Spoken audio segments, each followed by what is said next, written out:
decirles que en la mentalidad de la gente de Oriente, de ese tiempo, cuando se escribió la Biblia, o más bien dicho, cuando se narraron los hechos de la Biblia, al nombrar las cosas o a las personas, lo hacían en forma un tanto diferente a como lo hacemos nosotros. Por ejemplo, nosotros en nuestra sociedad, en nuestro pensamiento, a eso le llamamos silla, a esto micrófono, a eso teclado, bocina, computadora, qué sé yo. Porque algún nombre tienen que tener para poder designar las cosas. Pero en ese tiempo, sobre todo cuando había eventos muy importantes, muy relevantes, o cuando había personas que querían dar un sello sobresaliente a las cosas, los nombres que recibían, tanto los eventos, lugares, como las personas, tenían que ver con alguna característica que nos permitiera identificar, ya sea un lugar, una persona o un evento. Ustedes pueden leer a través de, sobre todo en Éxodo, por ejemplo, en Génesis, en Éxodo, cómo muchos de esos nombres nos señalan hacia alguna particularidad. Los nombres de los hijos de Israel, de las 12 tribus de Israel, cada uno de esos nombres tiene un significado que tiene que ver con algo que pasó en ese momento con la familia. El mismo Israel, Jacob, cuando iba huyendo de su hermano Esaú, encontró un lugar donde se encontró con Dios, ahí durmió, y se dio cuenta que allí era un lugar donde estaba Dios, y llamó ese lugar, dice la palabra, le llamó Betel, que significa casa de Dios. Entonces, cuando ellos designaban por nombre alguna cosa, lo hacían precisamente porque querían resaltar alguna característica, alguna cosa que fuera relevante. Si nosotros nos pusiéramos en esa misma postura, por ejemplo, diríamos que este es el micrófono de los mensajes o de los sermones, y así lo identificaríamos, y la gente, cuando supiera el micrófono de los sermones, diría, es el que se ocupa para las predicaciones. Si dijéramos, este es el atril de los mensajes, o lo llamáramos de esta forma, las personas sabrían a lo que nos estamos refiriendo al mencionar una característica. Ahora bien, ¿qué tiene que ver con esto, con lo que se mencionó la semana pasada y lo que vamos a compartir hoy? Bueno, tiene que ver porque los nombres que vemos en la Biblia que se refieren a Dios tienen que ver con esas características, esas particularidades del carácter de quién es Dios y por medio de los cuales Dios se ha revelado a nuestras vidas. Esto es, cuando vemos aquí en esta parte, en Éxodo, que Moisés está hablando con Dios y le dice, Señor, voy a ir al pueblo que tú me estás mandando.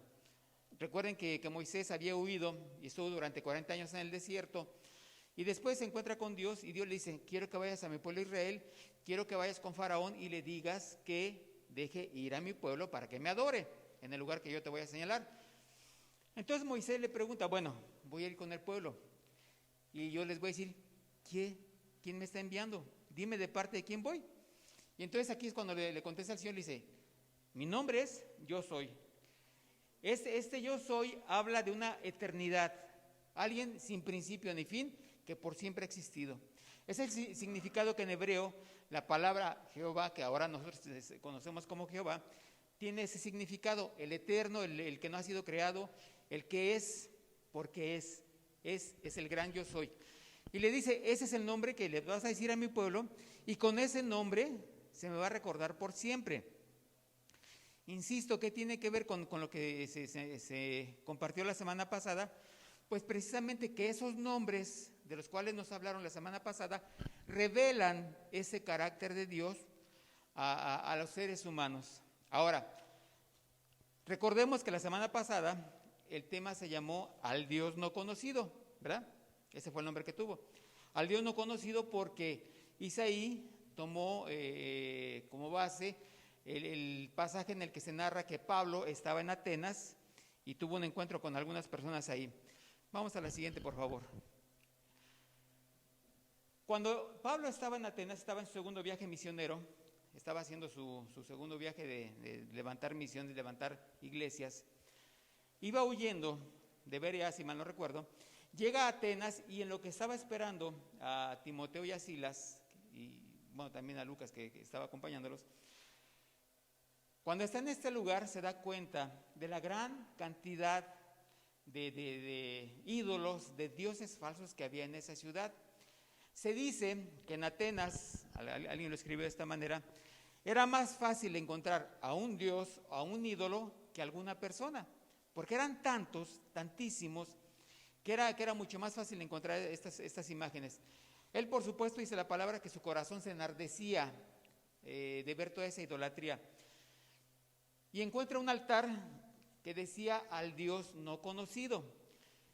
Hay quienes interpretan que como los atenienses, los griegos, eran muy religiosos, no querían dejar de lado ningún Dios al cual se les dejara de adorar, porque ellos querían adorar cualquier cosa que fuera Dios, o que para ellos fuera Dios. Entonces, por si se les olvidaba algún Dios que no hubieran conocido de otra cultura, hicieron ese altar. Y por lo tanto, si llegaba alguna persona de otra nación y decía, bueno, yo estoy buscando el altar de mi Dios fulano de tal, ¿por qué no está? ¿Cómo no? Mira, ese que dice al Dios no conocido es el altar de tu Dios. Y así se la libraban. O, insisto, era cuestión de que no querían dejar pasar algún Dios que no hubieran ellos conocido. Por eso existía ese altar.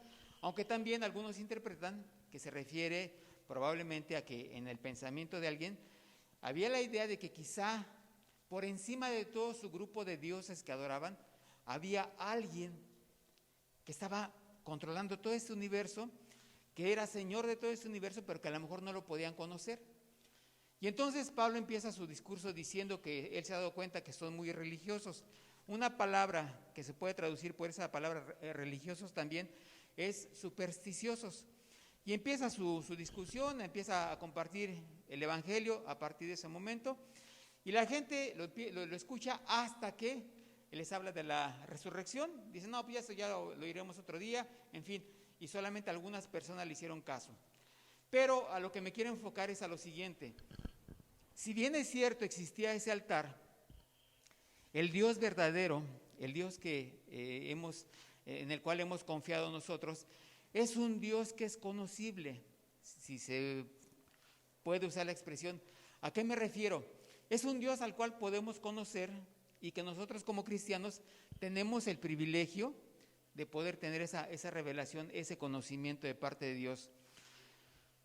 Tanto la Biblia como los nombres que se mencionan en la Biblia, los nombres de Dios, son una forma de revelar quién es Dios, cuál es su carácter y cuál es su voluntad. Para eso existe la Biblia. Para eso Dios ha dejado su palabra, para que nosotros podamos conocerlo. Ahora, hay mucha gente que cree en Dios y cree a su manera. No se trata de eso, de que creamos a nuestra manera, sino de acuerdo a lo que Dios ha establecido en su palabra. Y para eso es, insisto, tanto la Biblia como los nombres que Él ha dejado impresos en la Biblia. Ustedes van a encontrar los nombres que mencionaron la semana pasada: Jehová Shalom, Jehová Jireh, Jehová Rafa, Jehová Tzidkenu. En fin, cada uno de esos nombres expresa algo del carácter de Dios que quiere que tú y yo conozcamos. Y muy interesante, muy importante, los nombres que vemos que el Señor Jesucristo tiene o que se le dan a Jesús en el Nuevo Testamento, revelan también ese carácter de Dios. El libro que más habla acerca de la deidad, de la divinidad de Jesús, es el Evangelio de San Juan. Y muchas veces van a encontrar ustedes ahí, o muchos pasajes en los cuales el Señor Jesús dice: yo soy. Yo soy el pan de vida, yo soy el buen pastor, yo soy la resurrección y la vida, yo soy la luz, en fin, yo soy el camino, la verdad y la vida, en fin. Vamos a ver ahí muchos de estos nombres que reflejan ese carácter de Dios a través de Jesús. En una ocasión, dice la palabra, en el Evangelio de San Juan precisamente, estaba discutiendo con algunos de sus oponentes, y en ese momento él habla de que Abraham pudo ver su día, o sea, el día de Jesús. De alguna forma le fue revelado a Abraham lo que iba a pasar con el Señor Jesús. Y le contestan indignados la gente de que estaba en contra de él. Dice: bueno, tú no habías nacido o eres tan viejo como para decir que viste a Abraham. Y entonces les contesta Jesús: antes que Abraham fuese, yo soy.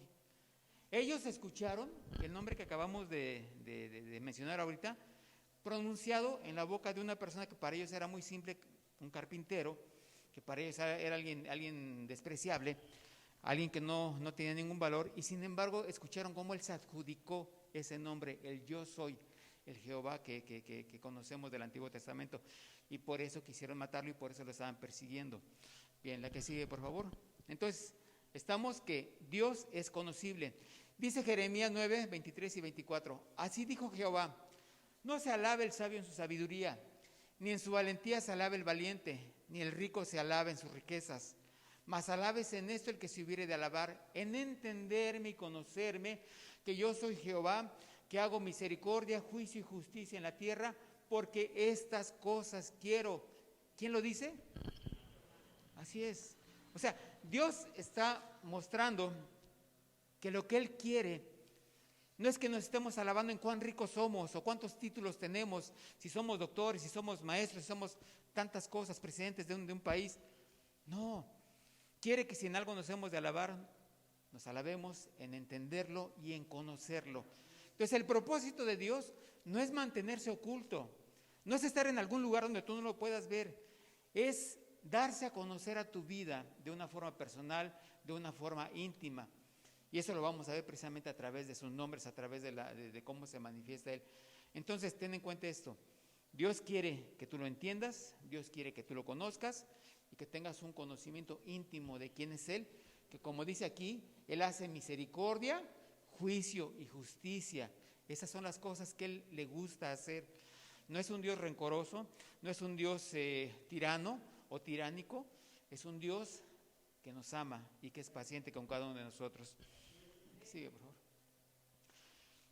Tenemos dos cosas, vamos a ver, esta es la primera, que nos permiten conocer quién es Dios o cómo es Dios. Existe algo que se le llama revelación general, esto lo llaman así los teólogos, y podemos ver tanto en el Antiguo como en el Nuevo Testamento cómo se manifiesta, cómo se ha manifestado Dios para darse a conocer a la gente. El Salmo 19.1 empieza, los cielos cuentan la gloria de Dios y el firmamento anuncia la obra de sus manos. ¿Qué significa? Significa que en todo lo creado a nuestro alrededor, ustedes en una noche que tengan oportunidad, sálganse a ver las estrellas, sálganse a admirar, sobre todo si está despejado, por supuesto, y vean cómo ahí están las constelaciones, las estrellas. Ahora la ciencia nos ha permitido llegar incluso más lejos, bueno, me refiero en el sentido figurado de poder ver imágenes más lejanas del espacio. Todo eso que tú puedas ver es una muestra de quién es Dios y su poder y su magnificencia, su gloria, su señorío, porque a fin de cuentas todo lo que está ahí está sostenido por las leyes que Dios puso en ese universo para que el universo funcionara como está funcionando. En el Nuevo Testamento Pablo escribe en la carta a los Romanos, porque lo que de Dios se conoce les es manifiesto, pues Dios se lo manifestó.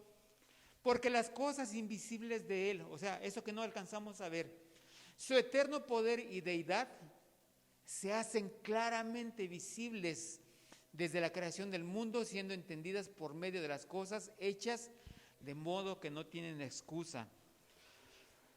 Mucha gente se ha preguntado, bueno, ¿qué pasa con aquellas personas que no conocen la Biblia?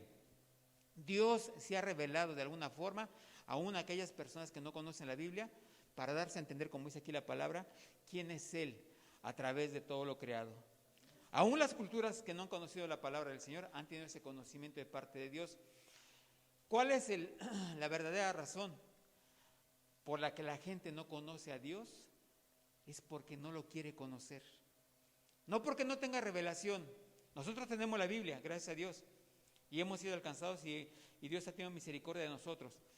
Pero aún aquella gente que no ha tenido ese conocimiento de la palabra de Dios ha tenido revelación de quién es Dios. Y por eso dice Pablo, no tienen excusa, no tienen pretexto. ¿Por qué? Porque lo que de Dios se conoce ha sido manifiesto a través de su creación, de lo que Él ha hecho. Y si no lo conocen es porque no lo quieren conocer. Aún en nuestra sociedad occidental hay gente que teniendo al alcance la palabra de Dios, la Biblia, no se acerca a leerla porque no quiere conocer de Dios. ¿Y por qué? Porque como dijo el Señor Jesucristo, no se quieren acercar a la luz porque no quieren que sus obras sean descubiertas. ¿Por qué? Porque cuando llegamos a la luz, nuestras obras son descubiertas y tenemos que despojarnos de ella delante del Señor. Amén. Entonces, eso es lo que se conoce como revelación general. Pero hay una revelación especial. La que sigue, por favor. Esa revelación especial nos viene a través de la vida y obra del Señor Jesucristo.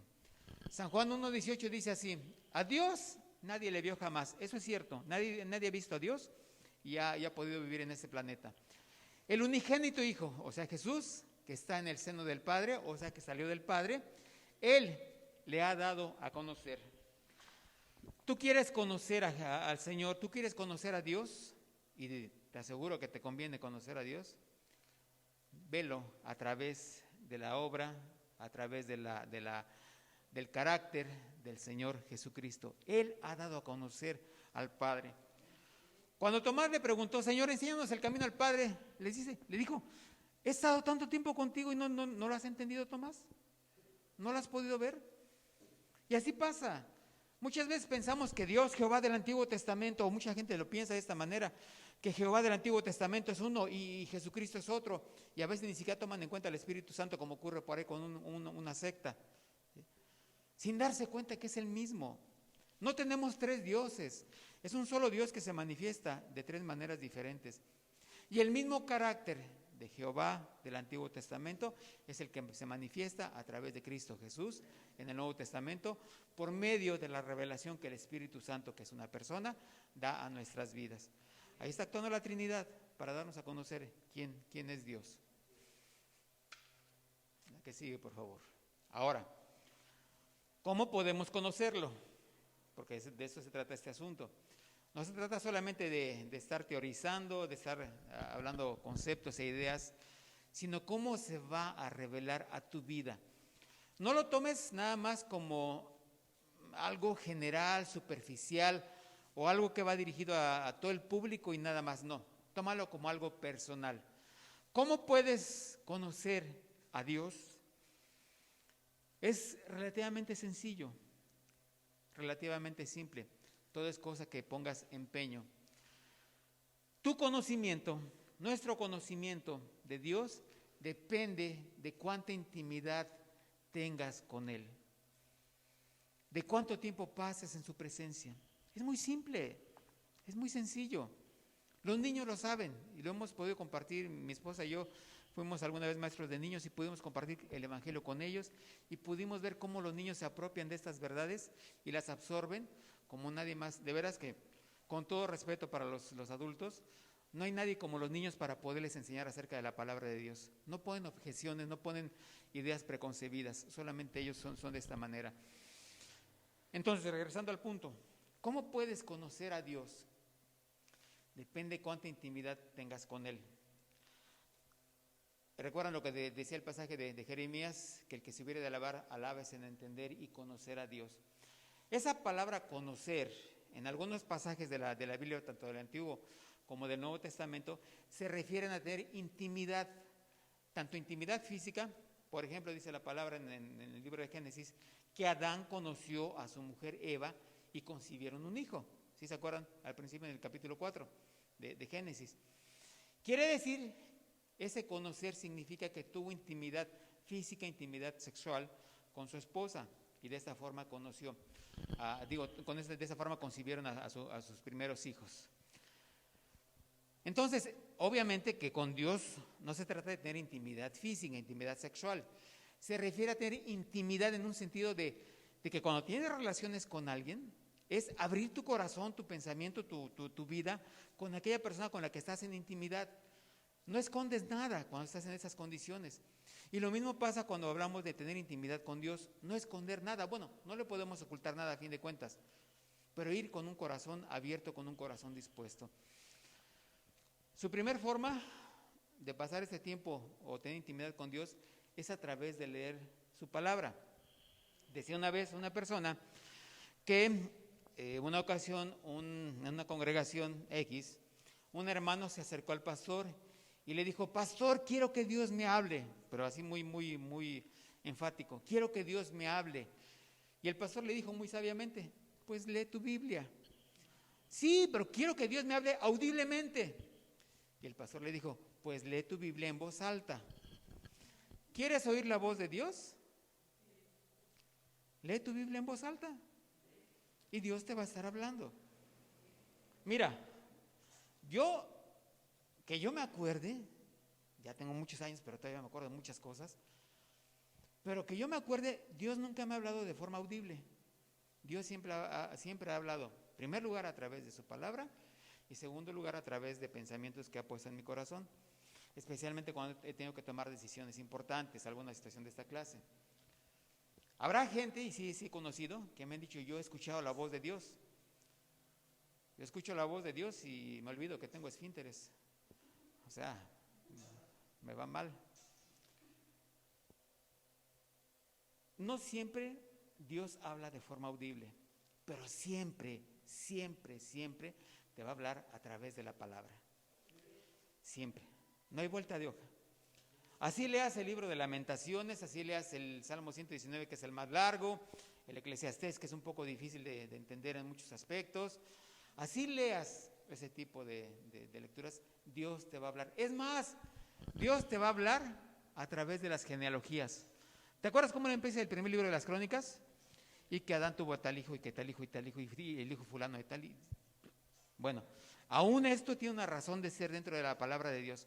No hay desperdicio.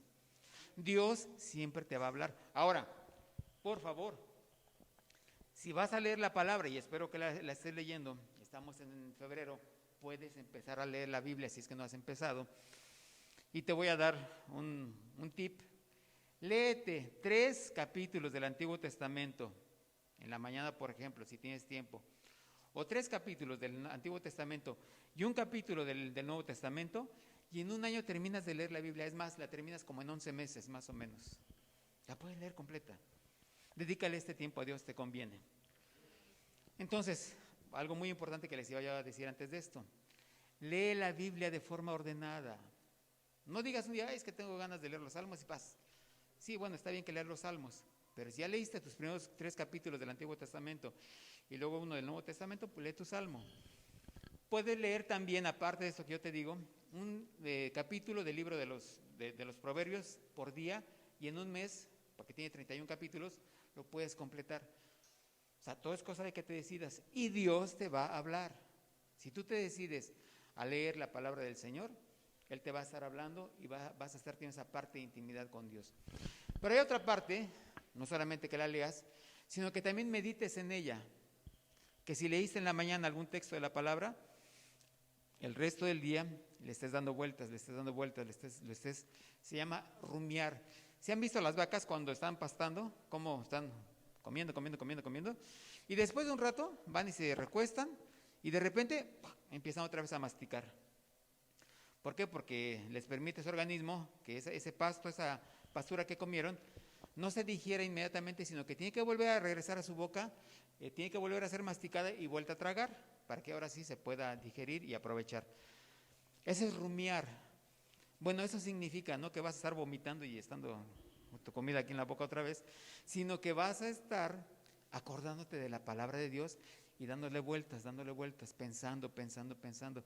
Dios te va a revelar cosas si haces esto. Y aparte de la meditación, algo muy importante que desgraciadamente para muchos se ha ido olvidando, que es el tiempo de oración. Ahora, vamos a ver más adelante algunos aspectos de la oración y por qué lo hacemos en el nombre de Jesús. El tiempo de oración no es solamente llevarle una lista de peticiones a Dios. Dice la palabra que Él ya sabe nuestras necesidades. Es un tiempo en el cual tú puedes pasar precisamente esa intimidad que Dios quiere pasar contigo. Lo ideal de todo matrimonio es que pasen tiempo a solas platicando sus cosas. Una pareja, un hombre y una mujer, con o sin hijos, como quiera que sea. Lo ideal es que pasen tiempo a solas platicando, porque eso les permite conocerse, no solamente en el aspecto físico, sino también en el aspecto emocional, en el aspecto espiritual, que son muy importantes también dentro de una relación de pareja. El tiempo de oración equivale precisamente a ese tiempo de intimidad en el cual tú puedes platicarle y debes platicarle a Dios aquellas cosas que te acongojan, que te preocupan, que te interesan, o aquellas cosas en las cuales tú estás buscando una decisión o un camino que tomar. Es un tiempo en el cual tú puedes escuchar la voz de Dios. Yo no sé si audiblemente te vaya a hablar el Señor, pero sí puedes escuchar cómo Dios te puede guiar, porque de eso se trata la oración. no un monólogo donde tú vas y llevas, como les decía yo, una lista de peticiones, sino un tiempo en el cual tú vas a hablar y vas a dejar hablar. Un tiempo en el cual tú vas a transmitir tu mensaje, pero te vas a poner atento a qué te dice Dios acerca de eso que tú estás queriendo. O a lo mejor ni siquiera lo has pensado, pero Dios te quiere hablar de algo que quiere que tú hagas, de algo que quiere que tú realices en tu vida. Dios quiere hablarnos. Es lo más quizá asombroso de todo esto que yo le estoy comentando. No es tanto que tú le hables, porque te insisto, Él ya conoce lo que hay en tu corazón, tu necesidad, tus luchas, tus problemas, tus defectos, tus carencias, tus anhelos, ya las conoce Dios. Lo que Dios quiere es que tú escuches su voz, que aprendas a escuchar su voz, que aprendas a escuchar lo que Él tiene para tu vida, que aprendas a recibir, que aprendas a conocer cuánto te ama Dios. ¿No es maravilloso? Yo no sé, a veces nos cuesta trabajo como seres humanos expresar nuestras emociones, sentimientos. Mis hijos no se acuerdan, por supuesto, pero cuando ellos eran chiquitos yo les decía muchas cosas. Aún desde el vientre de su mamá yo les hablaba.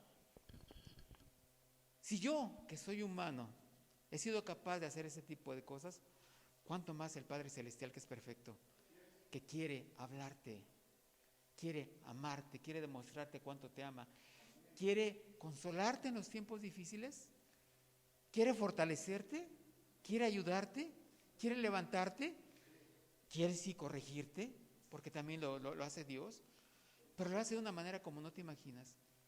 Quiere enseñarte, quiere que tú crezcas. Por supuesto, yo veía a mis hijos siendo bebés, les cambié pañales a los dos, eso no me costó ni me pesa decirlo, pero yo no estaba esperando que a los 30 años mis hijos les tuviera yo que cambiar pañal, ¿verdad? Eso sería muy desagradable para él y para mí. ¿Sí? Dios quiere que tú crezcas, Dios quiere que tú madures, que no te quedes siendo un bebé en el camino de Dios, sino que crezcas y madures y empieces a dar fruto de lo que Él quiere hacer en tu vida. Eso lo hacemos solamente en esos tiempos, precisamente con el Señor. Es bueno que nos congreguemos, la Biblia dice que es necesario que nos congreguemos, que no dejemos de hacerlo, pero el tiempo que pasamos aquí no sustituye el tiempo que tú puedes pasar y que debes pasar a solas con Dios. Amén. La que sigue, por favor. Y vamos a un aspecto muy importante de esto, que es orar en su nombre. Dice la palabra aquí en San Juan, capítulo 14, del verso 12 al 14. De cierto os digo, el que en mí cree las obras que yo hago, él las hará también, y aún mayores hará, porque yo voy al Padre. Y todo lo que pidiereis al Padre en mi nombre, lo haré, para que el Padre sea glorificado en el Hijo. Si algo pidiereis en mi nombre, yo lo haré. En esos pasajes de los capítulos 14, 15 y 16 del Evangelio de San Juan, varias ocasiones les dice el Señor Jesús a sus discípulos y nos dice a nosotros: si piden algo en mi nombre, yo lo voy a hacer. Usar el nombre de Dios es algo poderoso. El nombre de Jesús, perdón. Es algo poderosísimo, no es cualquier cosa. Y vamos a ver 4 aspectos importantes de usar este nombre cuando estamos orando, cuando estamos pidiendo, cuando estamos clamando, y lo que significa para cada uno de nosotros.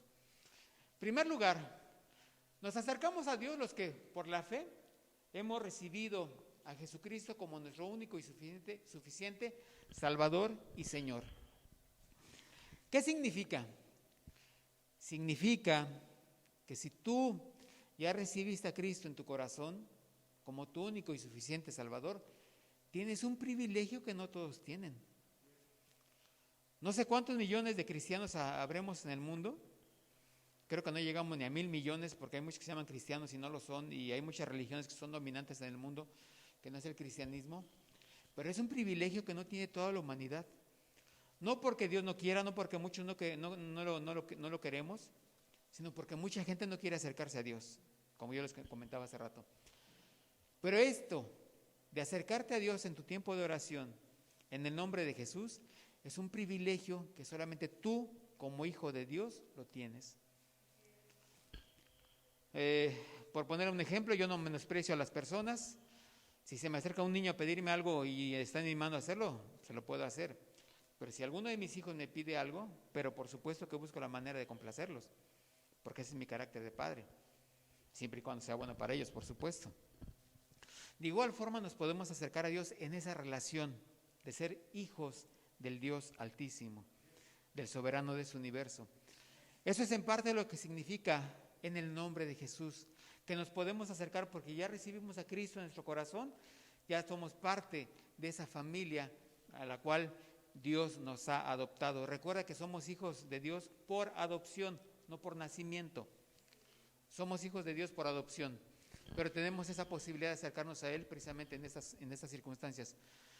Número 2, oramos a Dios basados solamente en los méritos y la obra hecha por Jesucristo en la cruz a favor de nosotros y no en nuestros propios supuestos méritos. Leyendo acerca de esto que les estoy compartiendo en esta mañana, encontré la historia de una persona, un predicador, iba un día a compartir, pero antes de subir a compartir, le entregaron una nota a una persona. En esta nota la persona le decía, mire, he tenido muchos años orando por cierta cosa que sé que es la voluntad de Dios, que yo ore por esto. Pero Dios no me ha contestado, todavía no la tengo. Y mire, tengo 30 años de pertenecer a la iglesia presbiteriana. Durante 25 años he sido supervisor, superintendente de la escuela dominical y he sido totalmente fiel. Por 20 años he sido anciano de la iglesia. Y hasta la fecha Dios no me contesta en la oración que yo le he hecho. Y el predicador se dio cuenta inmediatamente cuál era el problema de esta persona. Su problema era que estaba acercando a Dios basado en sus méritos. Yo soy, tengo, hago, merezco. ¿Sabes qué? No merecemos nada. Y disculpa que se escuche un poco feo y fuerte y lo que tú quieras. No merecemos nada. Porque nunca hemos hecho lo suficiente para que Dios nos tome en cuenta.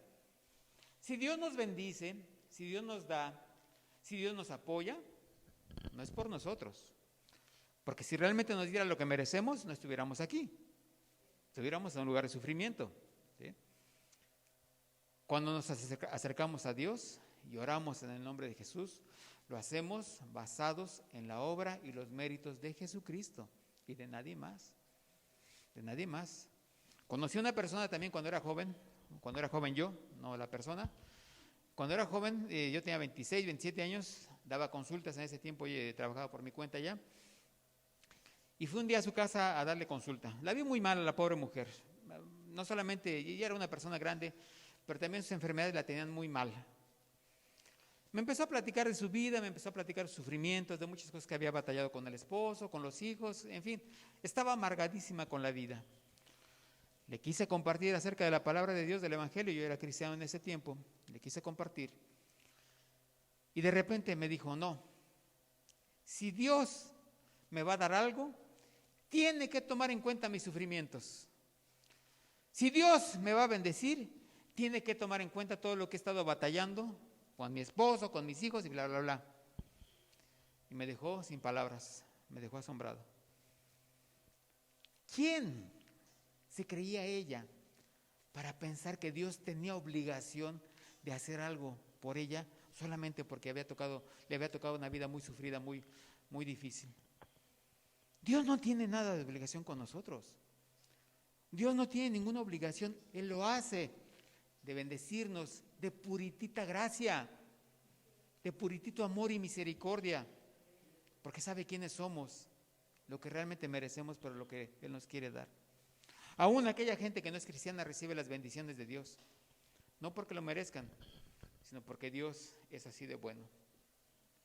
Entonces no pienses en acercarte a Dios pensando que Él está obligado a darte, a bendecirte, porque tú cumples con tus diezmos y ofrendas, porque tú das alguna cosa, porque tú de repente bendices a alguien por ahí. ¿Sabes qué? Y lo leí también recientemente. Dios no necesita ni tus buenas obras ni las mías. No las necesita. ¿Sabes quién las necesita? El vecino. Aquella persona a la cual tú puedes bendecir. Ellos sí necesitan que tú hagas buenas obras. A Dios no le hacen falta. Claro, vamos a ver ahorita más adelante de qué se trata esto también. No estoy menospreciando lo que tú puedas hacer, lo que sea tu vida para bendecir a otros. No lo estoy menospreciando de ninguna manera. Porque Dios nos manda a hacer buenas obras. Dice la palabra en Efesios capítulo 2, que Dios ha preparado buenas obras para que andemos en ellas. Las preparó de antemano para que las anduviésemos haciendo. La que sigue, por favor. Orar en el nombre de Jesús es orar como alguien que vive la vida de Cristo. Esto es orar como Él oraría por aquello que Él busca. No solamente se refiere a que tú tengas buen testimonio, que vivas una vida cristiana adecuada, correcta. No podemos ser perfectos, no te estoy diciendo que tienes que ser perfecto para orar a Dios, claro que no, pero sí buscar parecerte cada día más a ese ejemplo que Jesús nos ha dado. Pero además, orar por aquello que Él está buscando a la manera que lo estaría haciendo. Si tú te das cuenta en la lectura de los evangelios, Jesucristo nunca buscó algo para sí mismo. Siempre estuvo buscando la forma de hacer las cosas para bendecir a los demás. Y su máximo ejemplo fue cuando le lavó los pies a sus discípulos y les dijo que el que quiera ser mayor que los demás serviría a sus congéneres, a la gente con la cual convive. Entonces, tenemos que aprender a orar no de forma egoísta, sino de una forma diferente a como lo hemos hecho quizás hasta la actualidad. ¿Por qué? Porque vamos a buscar orar para que el Señor sea glorificado. El objetivo de nuestra oración, y por supuesto de tu vida en su totalidad, no debe ser el cumplimiento de nuestras peticiones, sino que Dios reciba la gloria. Que cuando tú bendigas a otra persona, sea para que el nombre de Dios sea glorificado. Para eso sirven tus buenas obras. Que cuando tú te acerques a Dios a orar, no digas, ay Señor, es que necesito el coche último modelo de tal marca y de tal cosa, porque ya es una necesidad en mi vida tener un coche. No, un coche no es una necesidad en un sentido. Sí es bueno tener un coche, y si no hace falta tener un coche. Pero no siempre un último modelo va a ser lo que tú necesitas, o un modelo de una marca carísima, sino lo que Dios sabe que realmente te hace falta, siempre y cuando esto sea para darle la gloria a Dios. Porque como dice el apóstol Santiago, a veces pedimos y pedimos mal y no recibimos, porque pedimos para nuestros deleites. Tenemos que aprender a separar aquellas cosas que son realmente necesarias en nuestras vidas de aquello que es superficial. Entonces, estas son las 4 cosas importantes referente a pasar tiempo en oración con Dios y acudir a Dios en el nombre del Señor Jesucristo. La que sigue, por favor. Muy importante. Cada uno necesita una experiencia de primera mano con Dios. ¿A qué me refiero como una experiencia de primera mano? Me refiero a que necesitas no vivir de lo que otros han vivido en el camino de Dios, sino empezar a vivir tú mismo esas experiencias con Dios para que esos nombres de Dios se hagan patentes en tu propia vida, se hagan reales, se hagan objetivos dentro de ti mismo, que se hagan parte de ti mismo.